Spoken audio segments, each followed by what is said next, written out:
what I want you to do is for about 3 minutes, talk about this question. You know, does your school have 100% belonging? And then the other question is, can your school have 100% belonging? Now, when I say belonging, right, this feeling of every student that's at the school, regardless of their circumstance outside of school, I'm talking about when they walk in, do they feel like they belong?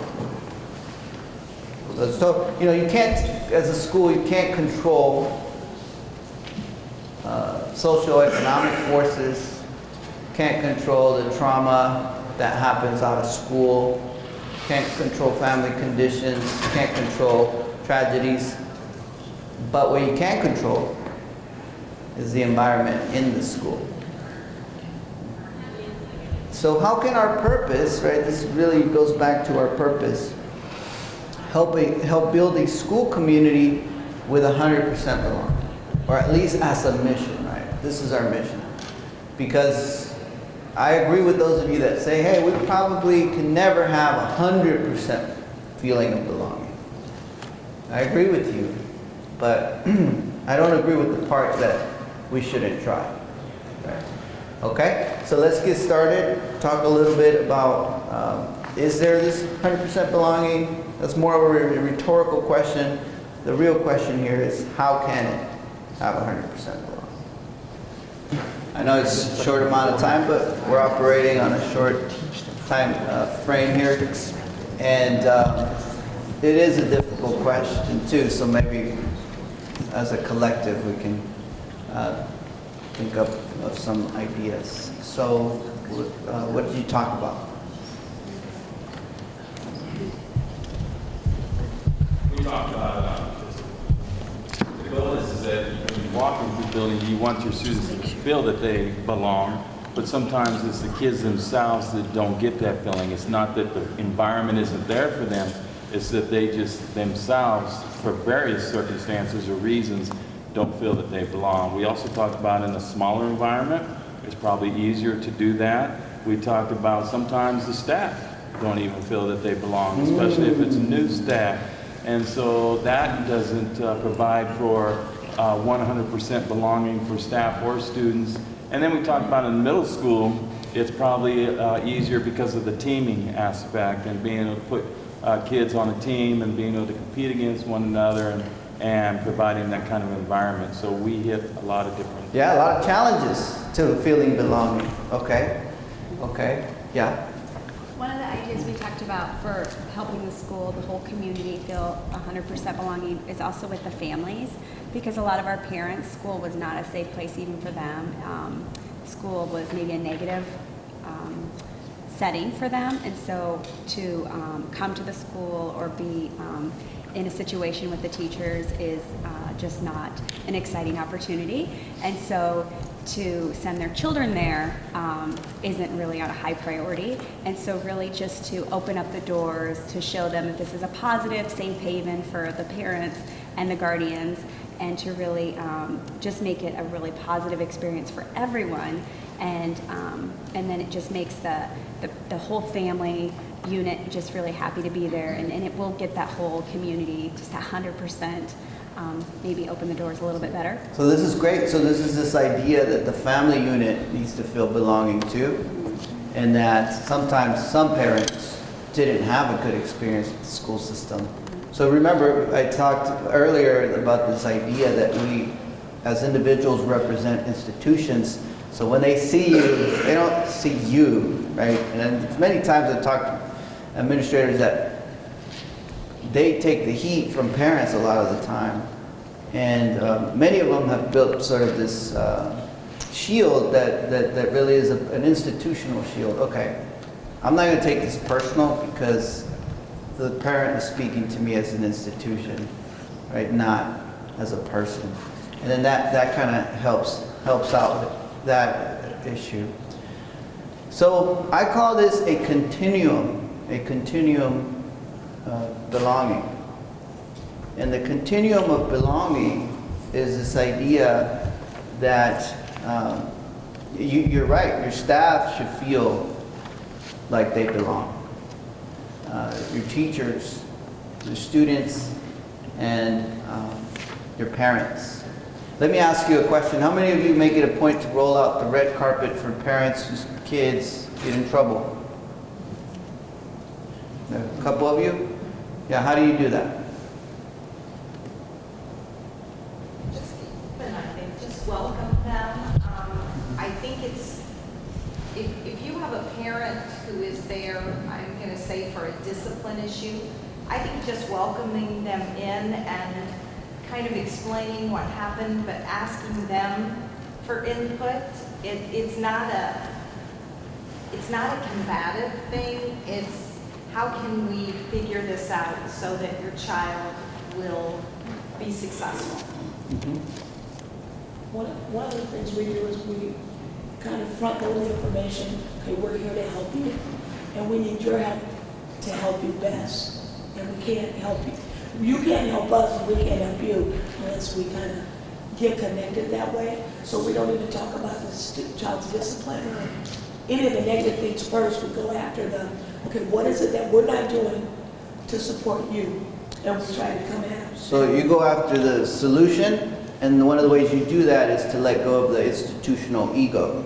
And the institutional ego is, we're doing our job as a school. It must be you or your child that's not doing their job.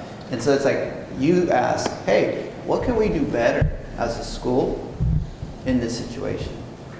And of course, you also have to tell them, and this is what you can do better, and this is what your child can do better. So when I say roll out the red carpet, if you think about it, that's sometimes the only time that kind of, let me rephrase that, that's sometimes the only time that one parent will show up to your school when their kid's in trouble. And so that's the time to show them belonging, rolling out the red carpet. Because after all, it's not the parent that got in trouble, it's the kid that got in trouble. And so rolling out the red carpet, having people greeting them, the positive approach, the positive psychology, the solutions-based greeting and conversation before getting into, hey, this is what your child did wrong. And then that parent, it'll turn, it's like a reverse psychology, it'll turn it around on the parent, like, whoa, the school's doing their job. There's a lot of research actually in the law with criminal justice, with policing. They call it legitimacy policing.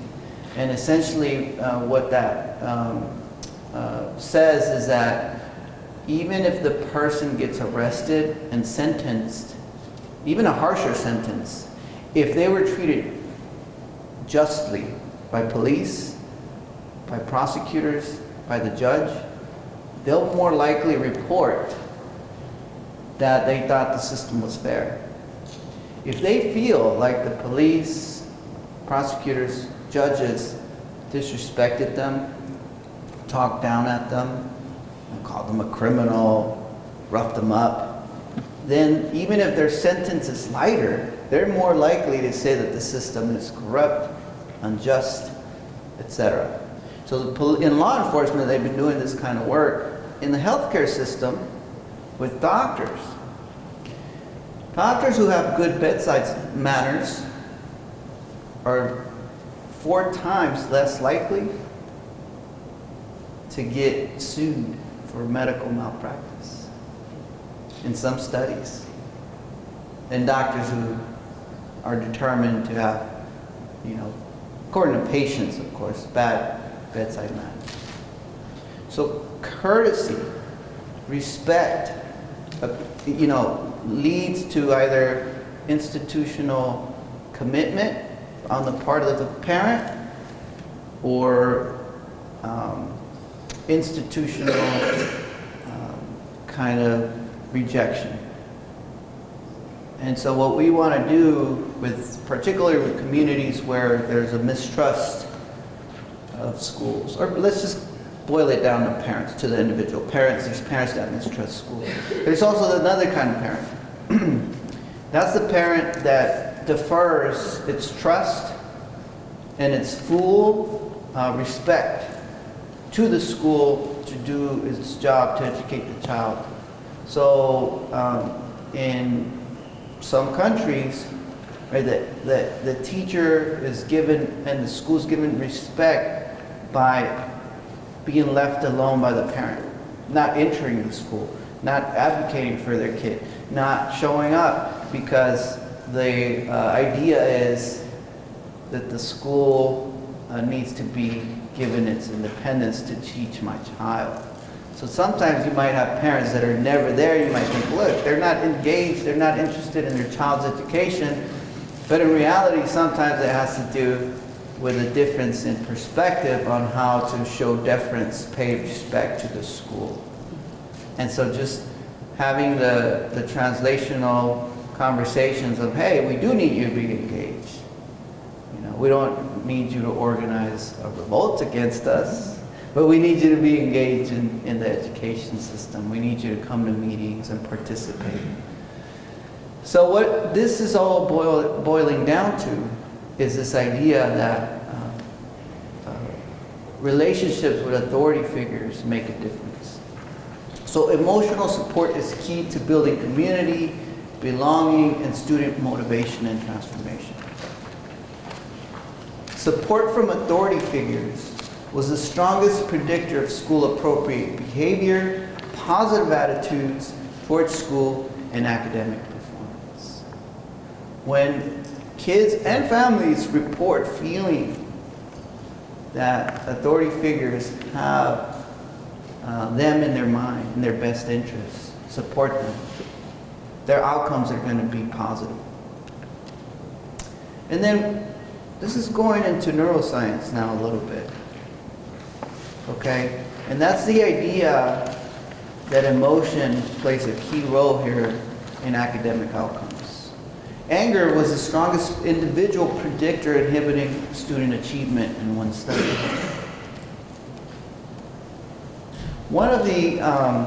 This is one of the research projects we conducted. What we found in this survey, and I'll show you some details about the survey soon here, is that teacher support plus student sense of self, a positive student sense of self, equals academic achievement. So if you feel that your teachers are supporting you and you have a positive sense of self, you're going to do well. Now sometimes those go hand in hand. It's usually the kid which has a strong sense of self that thinks the teachers are treating them positively. But these are two separate categories. There could be kids that have a positive sense of self but feel that teachers don't support them, and they're still not going to do that great. And of course, you could be giving the kid tons of support. And these are some of the kids you were talking about earlier. You could be giving them much love, but they just don't feel it yet. And that's okay.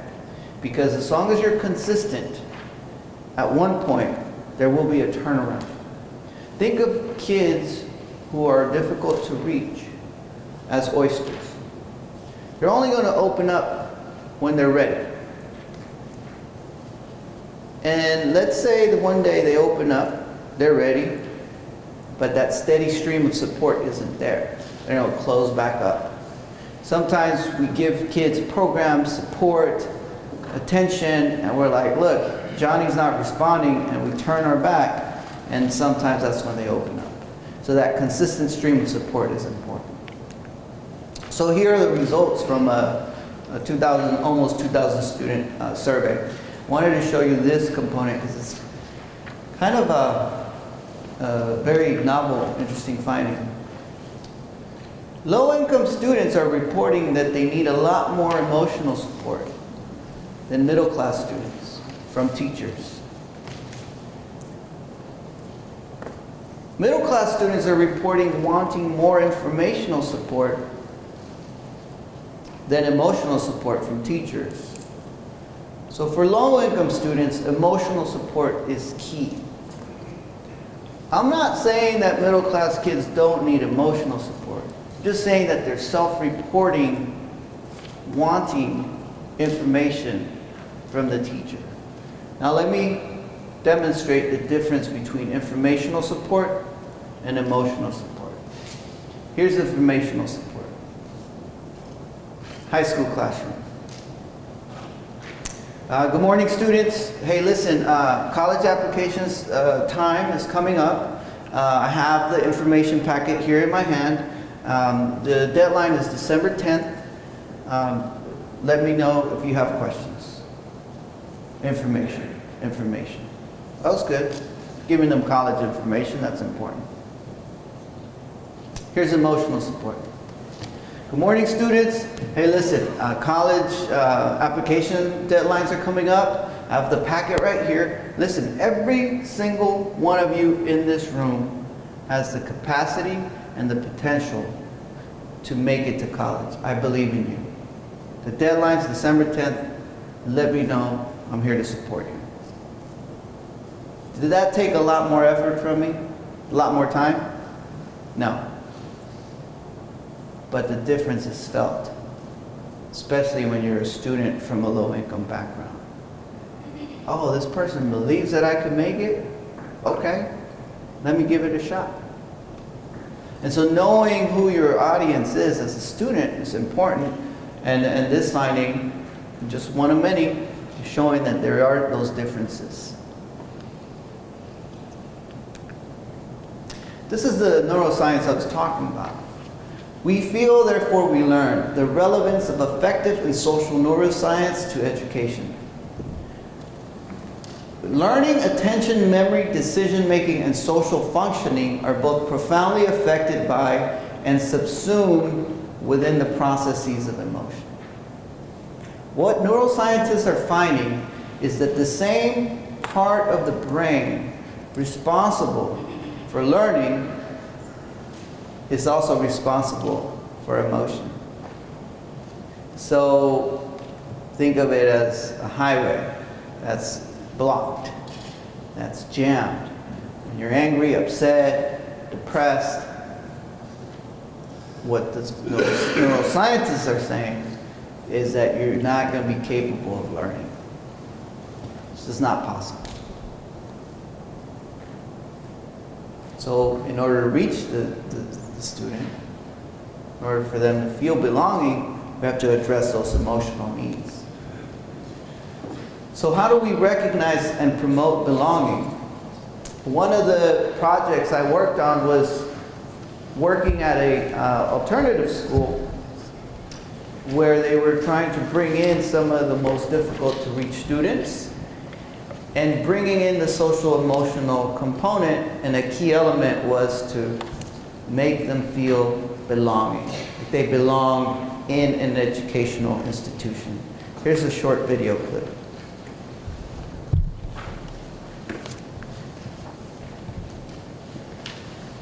You see, young people, sometimes your family struggles. And sometimes in that struggle you find unhealthy ways to forget about that struggle, to deal with that struggle. Drugs, streets, the hustle, abuse, self-abuse, self-hate, self-doubt, not believing in yourself, not signing up for this great program. You know what? School is not about just you. It's about your community that has struggled. It's about your community and bringing your community up. And this is one of your opportunities to do it. Staying out of gangs, that would be the most difficult because, I don't know, like, being out of there is not that easy, you know, because you may have stopped, but your enemies always remember you, always remember who you are, your face, or you can't change that. You may got enough of that lifestyle, but like, your enemies are still there, they're not gonna forget about you. To me, I look at the street life as a sport. It was a sport because, I don't know, a lot of things you do, but at the same time you put your life at risk. 3, 2, 1, go! Come on, child, put your feet over. Come on. Hey, don't grab this rope, will you? Hey man, I can't do it! Yeah, you can do it. Hey, lift up your left leg. Yeah, grab on from it and lift up your left leg. Yeah. Come on. Just take 3 steps. 3 steps, bro. Just 3 steps.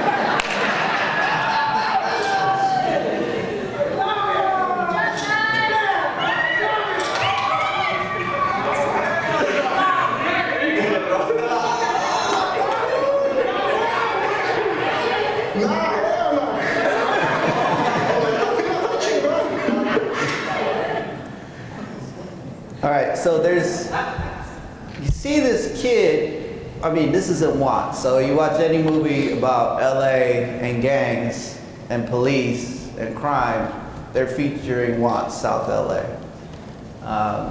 Down the street where the infamous Rodney King riots were. We were just talking about it earlier. But the point is that you got this kid in one of the toughest neighborhoods in America, and he could navigate that easily. He was my chaperone in that neighborhood, let me just put it that way. Because to work there, you have to get permission not from the cops, not from the community center, from the shot callers in the projects. And he was my facilitator. He knows how to navigate that world like this. Take him out, 45 minutes away to the suburbs to go do some ropes courses, and he doesn't know what to do with himself. Falling apart. I'm like, man, this is the safest thing you've ever done. And he's still, you know. So the point about this is that the trust that he has is space-based. It happens he feels belonging, trust me, but just not in your institution. He feels it on the street with his friends, but not at school. He got dropped out. We brought him in, tried to get him through. And so to feel belonging in the school institution, you are competing with other places where they're feeling belonging. And it shouldn't give you anxiety, but it should give you, or even a sense of urgency.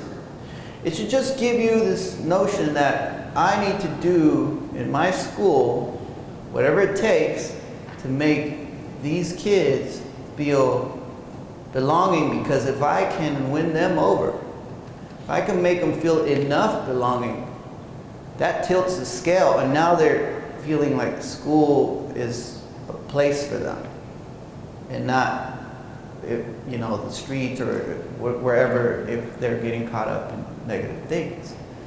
So to feel belonging is to have we refer to it as a protective factor.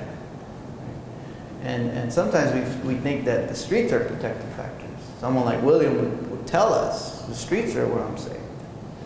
Even though it's paradoxical. The streets is where I'm safe, but that's where you're more likely to get killed too.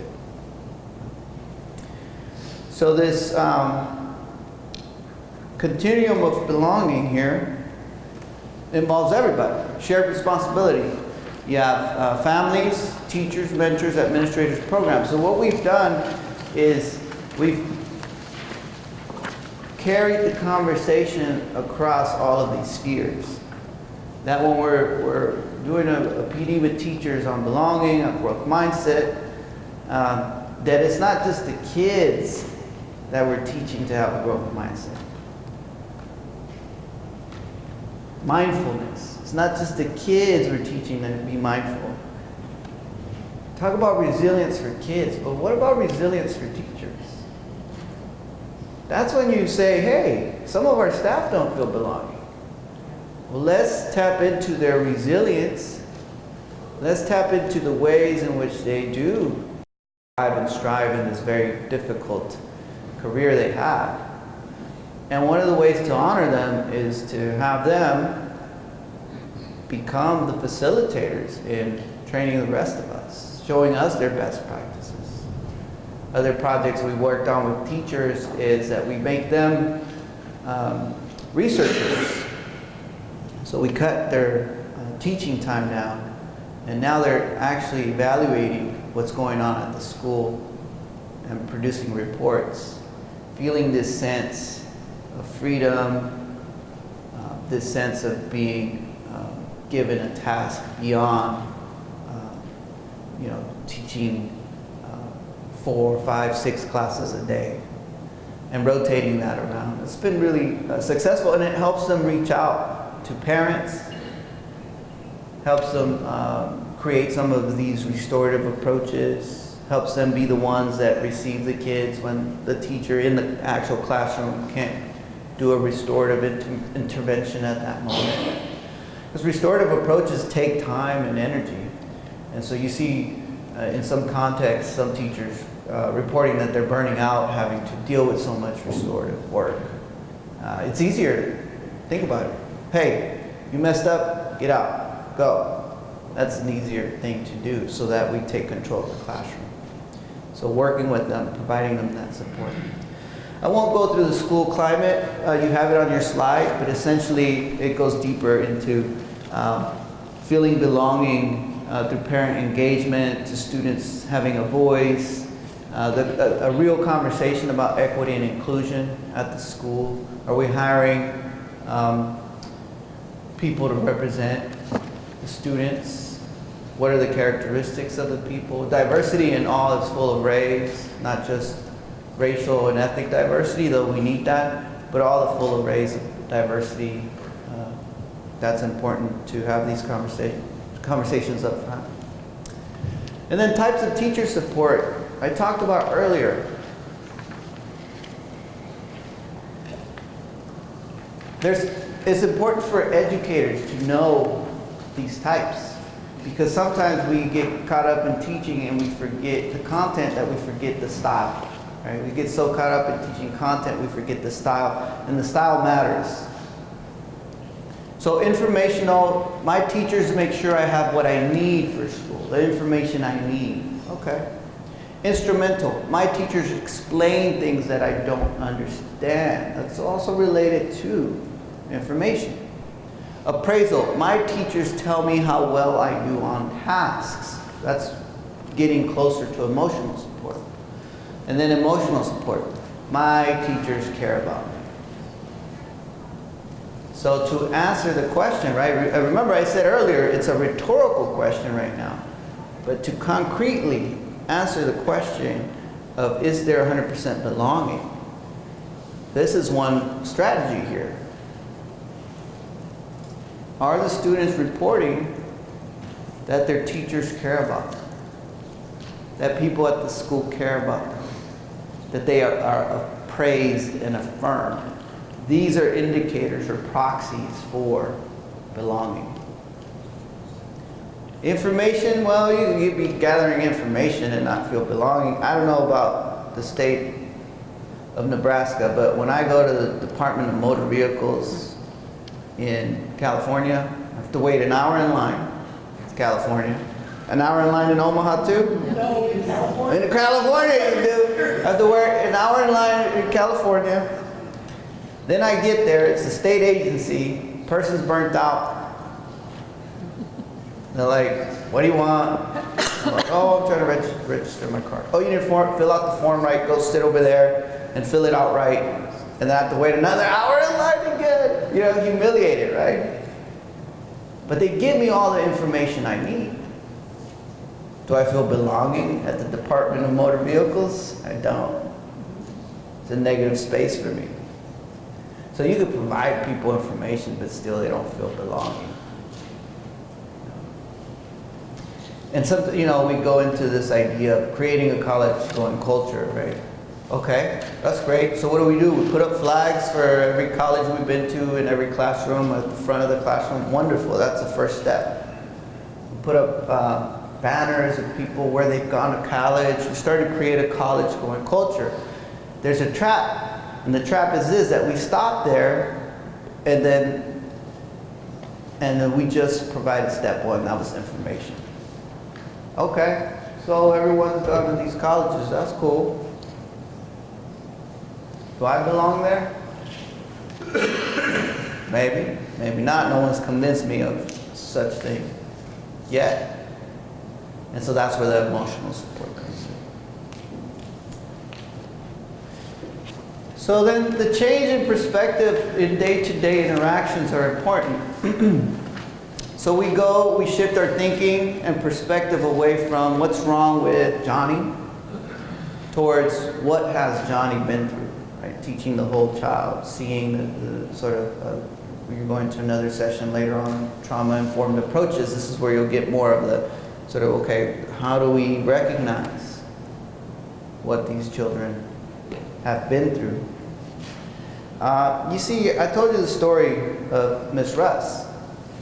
And one thing I didn't tell you was that when I was starting to change my life around, she started to gain my trust. And I used to, I was real soft-spoken, very little, spoke very little. I didn't say much about myself. You'd be surprised, now I say too much about my life. But back then, I said very little. This is a skill Miss Russ taught me.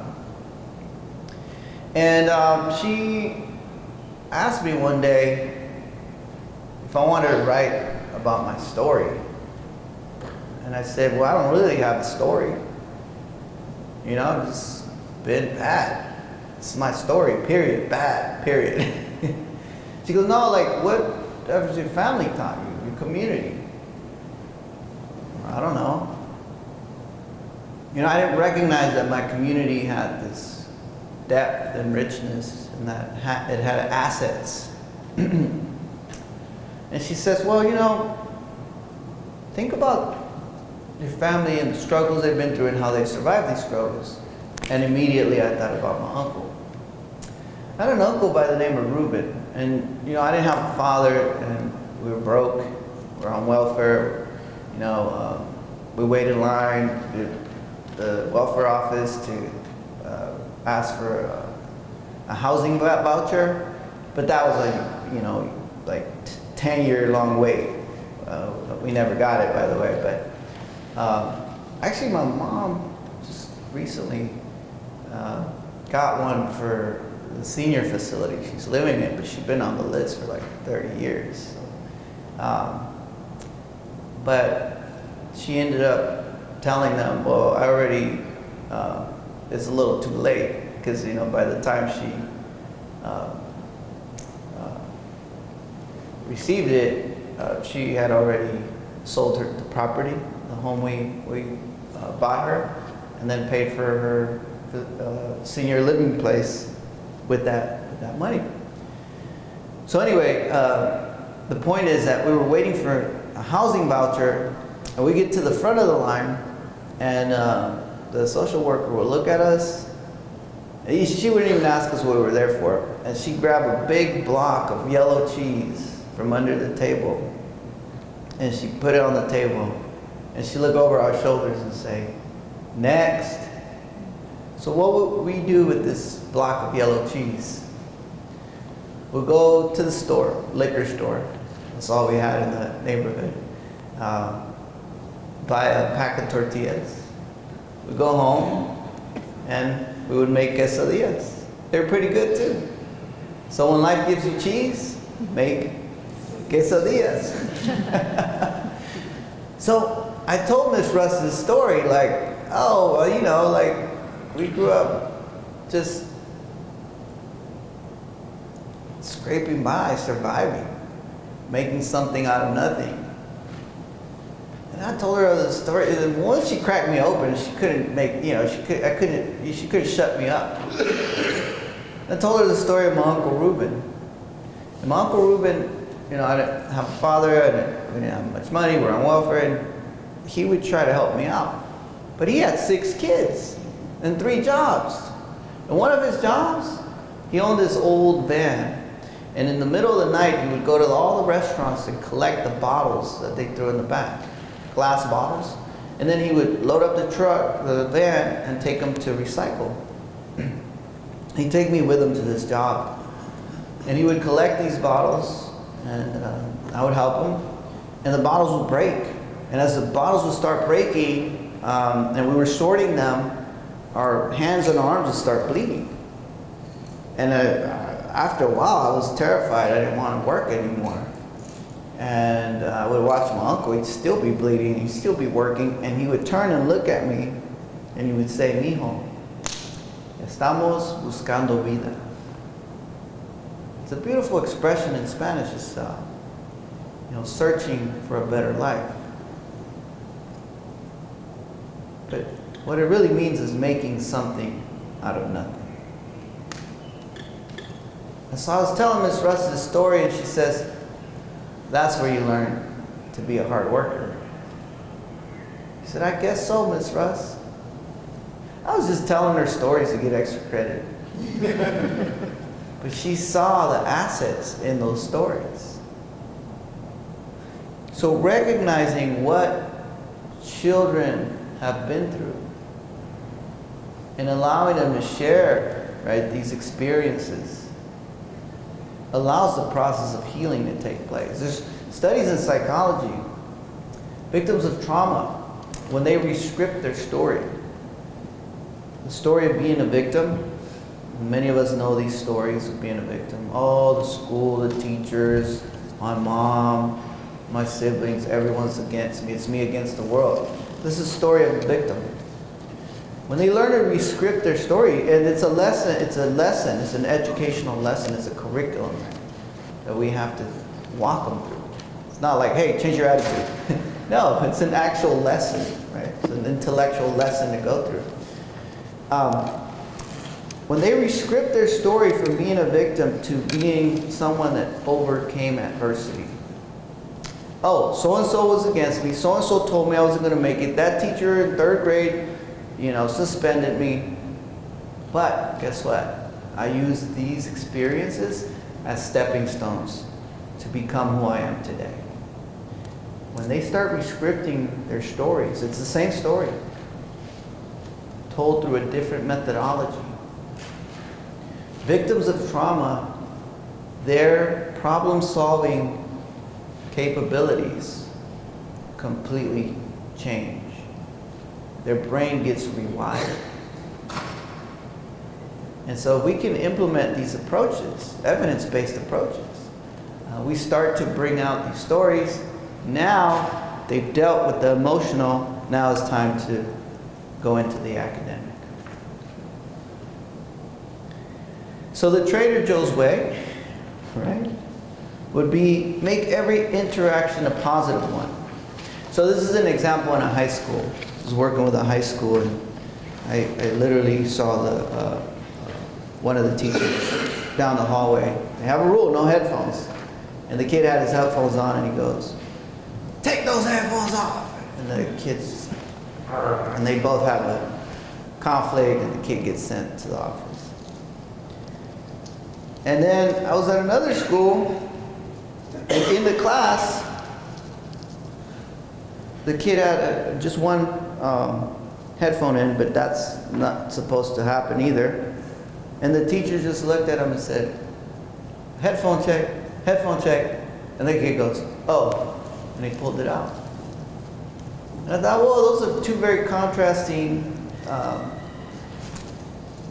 interactions happening in a school context. So just those micro interactions matter. That's my point. And sometimes we're so busy with the larger day-to-day things that we forget that the micro interactions matter. So at this point, what I want to do is I do have a lot more slides, as you can see in the package. But I don't want to go over those. Those are more as resources for you. But what I want to do is just open up the conversation for the remaining 6 minutes that we have. Open up the conversation to questions, but also maybe asking you, what are those strategies that you use to have students across the board in school feel belonging, to have parents feel belonging, to have your staff feel belonging?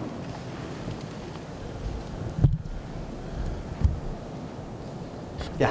I actually have a question. You had talked earlier about that you saw school as a refuge, but you still sometimes struggled in that environment. And I think we, as teachers, struggle with that a lot. We know that kids have some challenges, and sometimes we feel like, well, gosh, they should then see school as this refuge, and so we sometimes have this expectation that they should be appreciative of school, and therefore, meet all our expectations for them. So I'm wondering if you kind of put in context a little bit about, even though you seem to realize that school is a refuge for you, you still have those struggles within the school environment. Yeah. That's a good question. Like, how do you both? It's both and. How do you see school as a refuge, but also an environment that you're not feeling belonging in? picture kindergarten. What kindergartner doesn't feel, besides the first days when they're crying for their mommy, middle of the year doesn't feel like, hey, I belong here? Probably most of them, maybe all of them. Something happens in that short pipeline right early on. Something happens. The second, third graders start to distinguish themselves already. And so I think we all start with a clean slate. We're like, it's like, you know, when we say, hey, everyone in here starting with an A today for the year, and it's your job to keep that A. I feel that children come in grading us with an A as educators. You all have an A. They're babies. You all have an A. And then your grades start to go down as educators, as institutions, right? Herbert Cole, the education scholar from Harvard, he says it best. He wrote a beautiful book called I Won't Learn From You. I Won't Learn From You. Google it if you like. And it's a little book, it's a beautiful book, and essentially he says that it's up to the educator to get permission from the child to teach them, rather than us coming in with the assumption, hey, I'm here to teach you and you're going to learn from me. No, can I please have your permission to teach you? It takes a lot of energy, a lot of effort. I mean, it's a tough job, but if we change our attitude about it, or we're these humble servants, right? That servant leaders, we are leading the kids, but we're also serving them, and to show them that's our attitude towards them. It opens them up. So Herbert Cole finds that a lot of kids that struggle, that's why he calls the book, I Won't Learn From You. It's not an inability to learn. It's not that we're incapable of learning from you. It's just we decided not to learn from you. Not because we have something personal against you, but because the institution messed us up along the way. So taking that shared responsibility serious is important. Yeah, hold parents accountable. You know, every decade or so there's a trend to hold someone accountable in education. In the 90s it was parents, actually it was the kids, you know, the super predator. They were all super predators and out to get them. You remember that? And then in the 2000s it was the parents. And then, 2010s, it's like the teachers. Fire the teachers, get rid of unions, it's their fault. Every decade we're blaming somebody. And so that shared responsibility is important because we all hold each other accountable. And that's why I like your approach. That you say, hey, what can we do better? What changes can we make? You tell us as a community. You don't have to make every single change they request. Some of them are not reasonable. But you don't tell them, like my administrator, I advise our vice chancellor at the university. And we were talking about this at the University of California in Santa Barbara where I work. We were talking about this, and one of the administrators was talking down at the college students who were demanding, requesting and demanding but more resources. He said, you guys don't know better. You don't know better what we have to do. Plan for our financial situation. You don't know better. But we do, right? Because we're the administrators. Talking down at them, the students were not having it, so they marched to the chancellor's office. Said, we're going to stay here. We're going to do a sit-in until we get our demands met. So you make the situation worse. The point I'm trying to make is it happens across institutions where management, administration is encounters someone below them, and the conversation is top down. And so to talk with parents as if they're true partners and that they're being listened to, that's an important conversation. So yeah, so that's the. All right. Well, thank you very much for your time.